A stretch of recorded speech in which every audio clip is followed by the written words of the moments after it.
And I'll start out about COVID and the vaccines and vaccine diplomacy, particularly as we look at our friends and allies to our south, the Caribbean and Central and South America.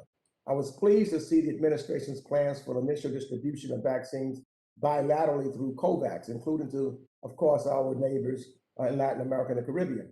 To me, that was an important first step towards supporting the region in their recovery for this pandemic, and one I encourage the administration to take. So my question is, when do you expect these vaccines to arrive in the region, and what support is the U.S. providing to actually distribute these vaccines and provide overall support for their health response? Mr. Chairman, thank you very much. You're right.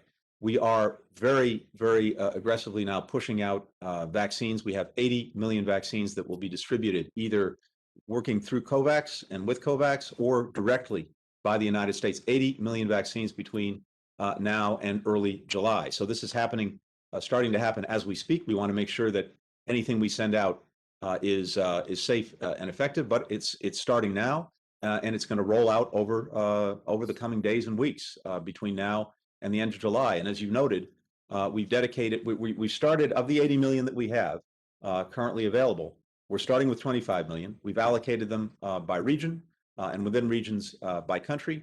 About 75% of that first 25 million will be done in coordination with COVAX.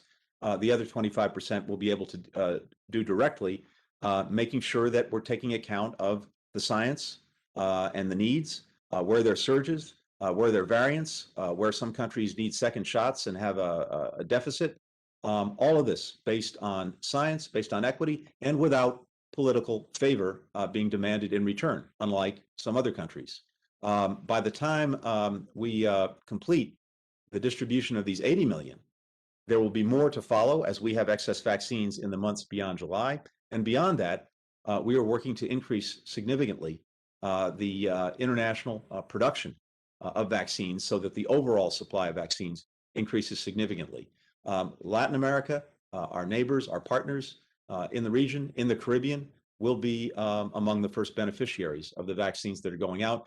We are working closely to make sure that we have in place the support system necessary so that the vaccines can get there, be distributed, and used effectively. Thank you for that.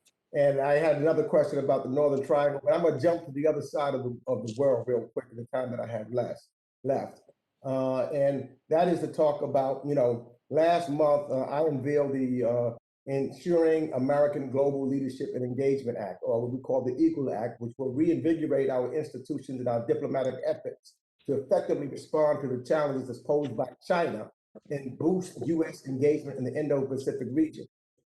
In these efforts, we must act from a position of strength that emphasizes enduring values that set our nation apart, including multilateralism and building alliances, promoting human rights and democracy, and leading the fight against climate change. So my question to you, Mr. Secretary, is what do you see as the most critical step to take to advance U.S. engagement, values, and interests in the Indo-Pacific region, and how is the administration's budget request supporting those steps? And is that enough, and do you think it's going to be enough?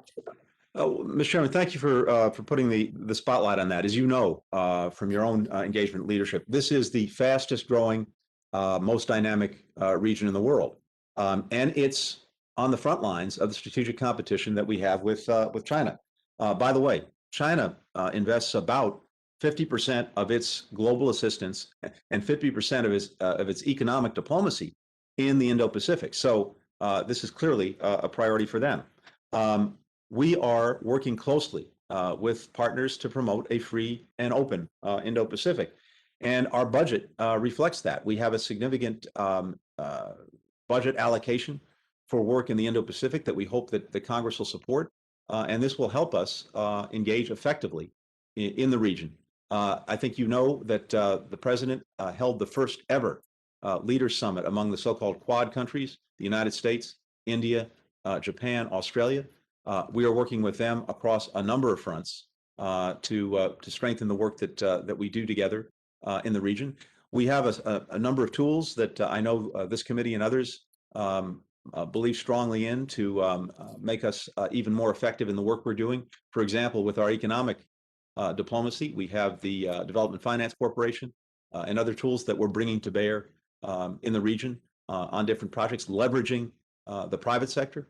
But I think, as you'll see, as you look at the budget request, we've asked for a significant allocation of resources for our work in the Indo-Pacific.